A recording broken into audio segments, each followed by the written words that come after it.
La no resistencia. Confianza. Se estiraban los pasos por el camino. Mucho se había caminado y mucho faltaba por caminar aún. Notamos que el viento aumentaba su velocidad y que era más fácil dejarse mecer por él que oponérsele. Hasta disfrutamos de las ráfagas del aire golpeando la piel. Se asemejaba a una caricia intensa o a un masaje general. La uniformidad que daba la brisa a todos los sentidos se parecía en mucho al silencio. Era tan palpable el aire golpeando las carnes que sentía la vida en todo el cuerpo, y si seguía mi rumbo, pero sin resistirme al vendaval, se producía una curiosa conjunción entre intención y oposición que me permitía circular a través, como si la providencia me impulsara. Recordé lo dicho por un amigo cuando del dolor hablábamos. Lo que más duele del dolor es la resistencia que le oponemos. Por eso, cuando el viento se hizo ventarrón y nos encontramos en medio de la tormenta, fue útil ir desplazándose de a poco, imprimiendo suaves cambios de dirección y no virar de un golpe. Trazamos pequeñas diagonales a través de la estepa, sin hacernos demasiado notorios, tratando de no obstaculizar la fuerza de la naturaleza, sino más bien de aprovecharla. Llegamos a la cabaña tonificados, fortalecidos, gustosos. Recordé que un día se me había dicho: no reprimas, canaliza en dirección diferente la misma fuerza que quieres transformar. Ya junto al fuego, secadas las ropas y aquietada la respiración, mirábamos consumirse los leños, también sin resistencia. Estaban entregados a un proceso que los abarca y los modifica esencialmente. Pese a ello, no podíamos decir que el leño era menos leño cuando se trocaba en fuego. Las llamas se me antojaban parte del proceso de los maderos. Algo misterioso los había tocado y convertido en luz y calor.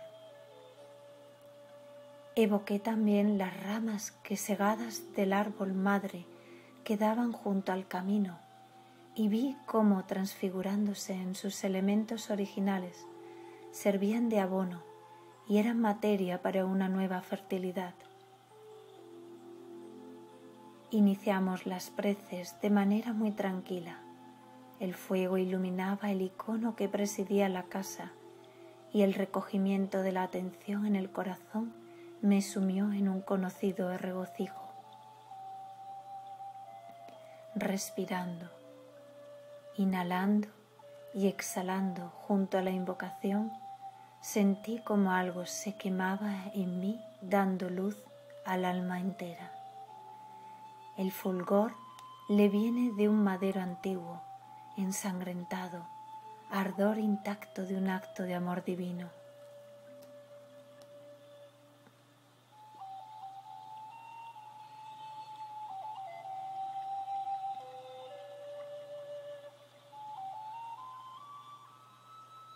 La muerte del deseo. No es libre quien, luchando contra el deseo, lo vence una y otra vez, sino quien ya no desea. Esta verdad profunda, dicha por nuestro Padre en una de sus tantas charlas de dirección espiritual, es la respuesta a muchos planteamientos que el buscador de Dios se ha hecho a lo largo de la historia de la redención. Examinando el tema del deseo en nuestra experiencia personal, nos damos cuenta que, luego de saciados, el ansia desaparece. La saciedad ha ido creciendo y la carencia se ha ido retirando. Mientras la una crecía, la otra disminuía en correspondiente proporción. Ese que está satisfecho ya no desea. Sin embargo, a medida que pasa el tiempo, va aumentando nuevamente la necesidad, quedando en la nada lo que fuera saciedad.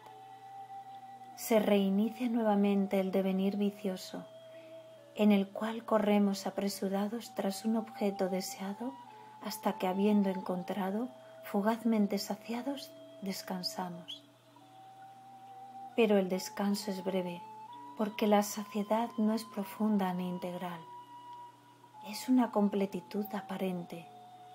Incluso a veces, apenas hartos en una determinada área, nos lanzamos ansiosos detrás de otros objetos, en otros ámbitos, para compensar otras ausencias. Esta breve descripción del ir y venir incesante basta para reseñar los fundamentos básicos de la vida de la mayor parte de las personas. Nos encontramos incluidos si con verdad y con la humildad que la verdad trae nos encaminamos. Fijémonos, si no, en la lucha por la castidad, en la guerra contra los impulsos del vientre, en la necesidad de sentirnos importantes, en el ansia de riqueza. Miremos simplemente nuestra propia historia. ¿Cuántas veces nos ha pasado de festejar una victoria, de creernos ya poseedores de cierta virtud, solo para comprobar con pena y vergüenza que la caída se encontraba lista, apenas bajamos del podio en el cual festejamos engreídos? Queremos libertad para encontrar a Cristo en nuestros corazones y, a la vez, sabemos que no lo hallaremos si no somos en cierto modo libres. Si somos esclavos de los apetitos, no lo reconoceremos aunque toque a nuestra puerta. Si no toca a nuestra puerta, no nos liberaremos de la esclavitud de los sentidos. Esta aparente paradoja que se manifiesta a través de la historia de la salvación en el cuerpo místico de Cristo puede ser resuelta si apelamos con atención a la enseñanza de los padres del desierto, aquellos que en diversos grados de santidad nos marcan el camino. ¿Cómo hacemos para ya no desear? ¿Cómo podemos encontrar y quedarnos a vivir en la aldea de los impasibles? Porque el impasible es el que no puede ser conmovido por las pasiones. Pero, ¿cómo puede ser posible que alguien no sea movido de su sitial interior, de su centro de contemplación, de su núcleo de silencio? ¿Cómo puede hacerse posible que alguien no sea afectado por los estímulos seductores del cuerpo o de la mente o de la corrupta sociedad? Dice nuevamente nuestro Padre: no será alterado por las pasiones varias quien permanezca poseído hasta el hueso por una pasión superior. Porque solo un gran amor, un total aniquilamiento en la pasión suprema, permite ignorar sin lucha constante cualquier otro brillo pasajero que intenta encandilar. Solo un amor total, una pasión devoradora que sacie plenamente, permite permanecer fiel sin esfuerzos, sin guerra cruenta y, lo que es más importante, minimizando las posibilidades de caída. Repito insistiendo, no queremos luchar contra el deseo, sino ya no desear. Pero ¿cómo se hace para encontrar en nosotros semejante pasión por Dios? ¿Cómo nos enamoramos de tal forma que, arrebatados de continuo, seamos fieles por gozo y gusto enaltecido? Examinemos brevemente, pero con paciencia, este acontecer interior. ¿Cuándo ocurre que una persona se enamora de otra? Cuando, habiendo conocido a alguien, siente una potente dulzura y atracción ante su vista, ante su cercanía. Cuando, habiendo sentido su aroma, se ha visto transportado a un prado de delicias. Ha sido la mirada o la sonrisa o el gesto de aquello que fue dicho. El enamoramiento es algo que se siente en uno debido a la presencia de aquella persona. Es ese contacto inicial lo que me ha subyugado, es decir, lo que me ha sometido y lo que anhelo volver a sentir. Por eso andan los amantes persiguiéndose, queriendo recrear en cada encuentro lo sentido inicialmente, porque aquello tan fuerte que lo conmovió se ha ido con ella, no ha quedado en él sino como recuerdo. Aquello ha dejado de estar presente sin la cercanía de quien lo producía, y puede gozar el amante con el recuerdo, pero nunca como con la presencia viva. Por todo esto es que San Juan de la Cruz, solo por citar un ejemplo luminoso, gime por el regreso de la presencia del amado, porque se le ha ido y lo ha dejado herido de gusto, y ya nada lo puede saciar habiendo conocido tal manjar. Es necesario contar con una fuerte experiencia personal de Dios y de su sagrado toque para desearlo con intensidad. Habiendo probado la dulzura del divino alimento, desearé el retorno de aquel que me lo dio de probar. Esta experiencia orientará los deseos, pero no bastará para librarse de caídas, porque si el amado se demora, empezará mi anhelo a vagar y a detenerse en variadas concupiscencias que puedan hacerme olvidar la ausencia y el dolor que ésta produce. Dice en otras de sus cartas el hermano Valentín: es necesario vivir con el objeto de nuestro amor. Es necesaria la convivencia, la comunión permanente de amado con amada, para que no aparezca la nostalgia, para que no incurramos en olvido, para ser fieles por gozo y poseedores de una alegría sin lucha. ¿Tengo una experiencia tal de Dios en mí que orienta todos mis deseos? ¿Es esta experiencia la de más fuerte impacto en mi vida? ¿O en realidad, cuando más fuertemente he sentido, ha sido con aquella otra experiencia? Según la respuesta, será la orientación espontánea del conjunto de los deseos. Porque los deseos tienen una mecánica y una tendencia. Es la de buscar primero lo que más placentero se recuerda, o lo que, no siendo lo más placentero, es lo de más fácil obtención. Y aun cuando mi experiencia personal de Dios no sea plena, por alguna razón estoy aquí dedicada a buscar a Dios. Nunca es por lo que he escuchado sobre Él, sino que debo haber vivido algo de Dios para andar indagando en estos ámbitos, en estas lecturas. Debemos entonces acrecentar nuestra experiencia personal de Dios para que todos nuestros deseos se unifiquen. Debemos tener la experiencia de que su goce es el más excelso y que vale la pena persistir. ¿Cómo haremos para acercarnos a Dios? Aumentando nuestra coherencia de vida. ¿Cómo haremos semejante esfuerzo si no tenemos una experiencia tal que nos sostenga? Vuelve a mostrarse la paradoja. Hay que pedir la gracia y hay que seguir la orientación del Padre Espiritual. Porque si queremos ir a un pueblo del que ignoramos la ubicación, No tenemos más que preguntar y entonces por esas indicaciones nos dirigiremos hacia el objetivo. Es preciso que el que nos orienta sepa dónde se halla el destino. En estas materias no conviene seguir a quien no ha visitado el lugar por experiencia personal. Hay que seguir las indicaciones de quien vive en aquel paraje.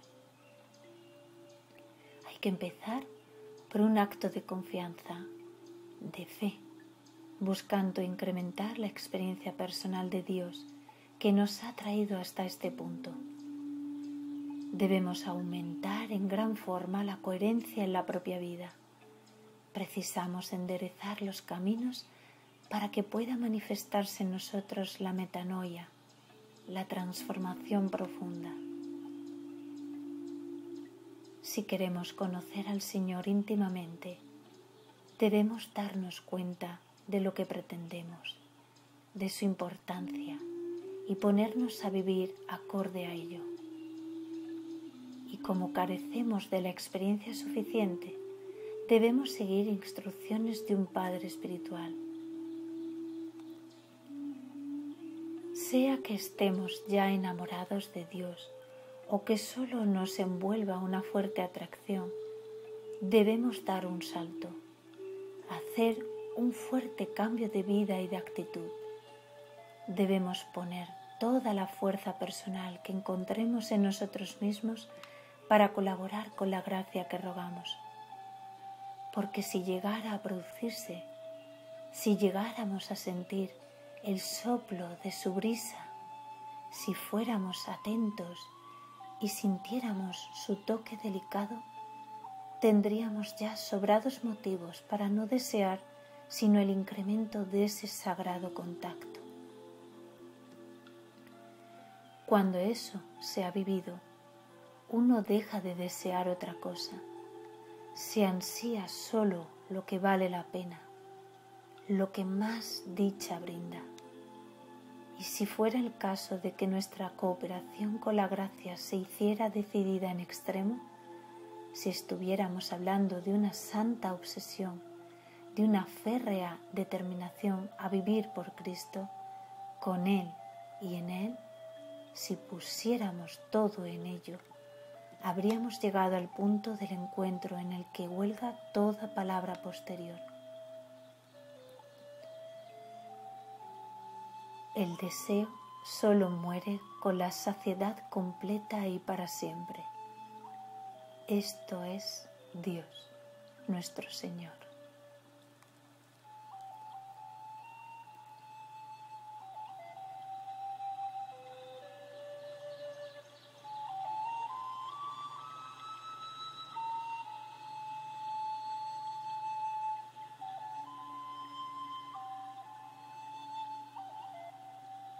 Nativitas Cordis, fragmentos. Quisiera dejar lo viejo que hay en mí para dar lugar a lo nuevo. Me ha impactado mucho siempre aquello de la posada llena de viajeros que no tenía lugar para recibir al Redentor. Siento que si no dejo que cierta manera de ser muera, no va a surgir la nueva. Es posible, no está mal el punto de vista que usas. Este momento especial donde celebramos el nacimiento de Jesucristo es propicio para una revisión, para un examen atento de la propia conciencia. El final de año también puede servir en ese sentido. ¿Usted qué me sugiere, Padre? Lo mismo que me recomendó hermano Valentín antes de la primera confesión que hice con él. Hacía pocos días que me había sometido a su dirección espiritual y me dijo que hiciera un buen examen de conciencia, pero atendiendo especialmente a aquellas faltas repetitivas, a eso que siempre me perseguía, a lo no superado, a lo que siempre me derrotaba. Me instó a ser profundamente sincero, a no mentirme ni justificarme, a buscar sin miedo. Insistió en que no se trataba solo de dolerse del error, de la falta o del pecado y de hacer propósito de enmienda, sino que también era necesario comprender acabadamente el origen de todo ello, para así poder cambiar realmente la conducta. Volvía una y otra vez al concepto de la metanoia, que ha sido usada como arrepentimiento en el uso habitual, tratando de mostrarme la transformación que necesitaba. ¿Cómo es esa transformación? ¿A qué se refería? Me explicaba que metanoia era más que cambio de mente, que se trata de modificar la disposición total del ser de la persona. Necesitaba de un reconocimiento profundo de las propias debilidades y de lo que eran los pilares en los que se asienta el ego. Él siempre equiparaba pecado a ego. Decía que sin ego no había forma de pecar y que por eso todo el trabajo ascético consistía en ir debilitando al yo. Como sabes, él trabajaba en la madera haciendo hermosas figuras iconográficas y esculturas religiosas, y por eso hablaba siempre de devastar, que es ese ir sacando a la madera lo que no corresponde con la figura que se quiere descubrir. Los pecados repetidos hasta el cansancio no solo deben ser motivo de compunción, sino también de comprensión profunda de las tendencias que impiden el advenimiento de Cristo en el corazón. El nacimiento del Señor es posible hoy en el interior profundo de uno mismo, en el recinto sacro donde vive el reino dentro de este cuerpo templo, pero hay que hacerle espacio en la posada, prepararle el lugar. En aquello que siempre se repite está la oportunidad para develar por dónde hemos sido sometidos. ¿Qué impide la luz pura de Cristo vivo en mí? Eso que una y otra vez te hace pecar en el mismo sentido, en la misma acción. Eso que hablando con verdad más detestas de ti mismo. Te voy a dar un ejemplo experiencial. A mí desde niño y hasta bien entrado en la juventud me costaba mucho decir la verdad. Uno de mis pecados recurrentes era la mentira. No quería mentir, pero me descubrí haciéndolo. Volví a caer una y otra vez. Empecé a librarme de ella cuando advertí que mentía porque no asumía. No le mentía a los demás, sino a mí mismo a través de ellos. No aceptaba lo que era, lo que hacía, lo que sucedía. Quiero decirte, hay que buscarle al pecado recurrente lo que esconde, cómo es que te enlaza y te domina. En esa confesión decisiva para la cual me preparó tantos días, hermano Valentín me dijo: debes enamorarte de la verdad. Quien ama la verdad deja de mentir. Eso me sirvió mucho porque en vez de oponerme a la mentira, empecé a buscar la verdad en todo lo que hacía y decía y pensaba. Abordé el tema por el otro lado. ¿Me explico? Sí, padre, creo que sí. Me concentré en ver la verdad que veía de mí mismo para así poder luego efectuar el acto de asumir, de aceptar. Porque la mentira estaba antes que en lo que decía sobre ciertas cosas, en la mirada que tenía sobre mí mismo. Comprendo. Por eso, lo primero en el examen de conciencia es tener muy en cuenta lo recurrente, lo repetitivo. Eso que siempre vengo a confesar solo para volver a realizar luego. y a partir de eso trabajar en la comprensión de las vías por las cuales surge esa conducta. Muchas veces se apela a la mención del demonio para explicar el origen de nuestras caídas, y yo, sin negarlo, quisiera enfatizar en que eso sirve muchas veces para no verse a uno mismo con crudeza. Que nazca en uno mismo el afán de transformarse en Cristo, el deseo profundo de dejar de ser el que se es, implica primero un reconocimiento y luego un atento trabajo aplicado, concentrado en superar precisamente esa cuestión. Superar lo que debo superar, atender a lo que debo atender y no distraerme con menudencias. Hacerme cargo de que si no dejo eso atrás, no podré avanzar en la imitación del modelo que me muestra Cristo. Pregúntate, ¿qué debe morir en mí para que nazca el Salvador en el corazón? ¿Qué debo sacar de mi vida? ¿Qué debo abandonar para dejarle espacio a Cristo? Algo que ayuda mucho es imaginarse muy precisamente aquel nuevo modo de ser que uno quisiera encarnar. Con mucha atención, verse a sí mismo según los anhelos profundos, esos que se adecuan al modelo más venerado. Porque el ir creciendo en esa concordancia entre lo que se quiere ser y lo que se es, brinde mucha paz a la conciencia y es algo muy genuino que podemos llevar a la oración. Ofrecer con toda desnudez eso que quisiera ser, pero que cabalmente comprendo que no soy. Eso es un presente muy valioso. Es oro, incienso y mirra.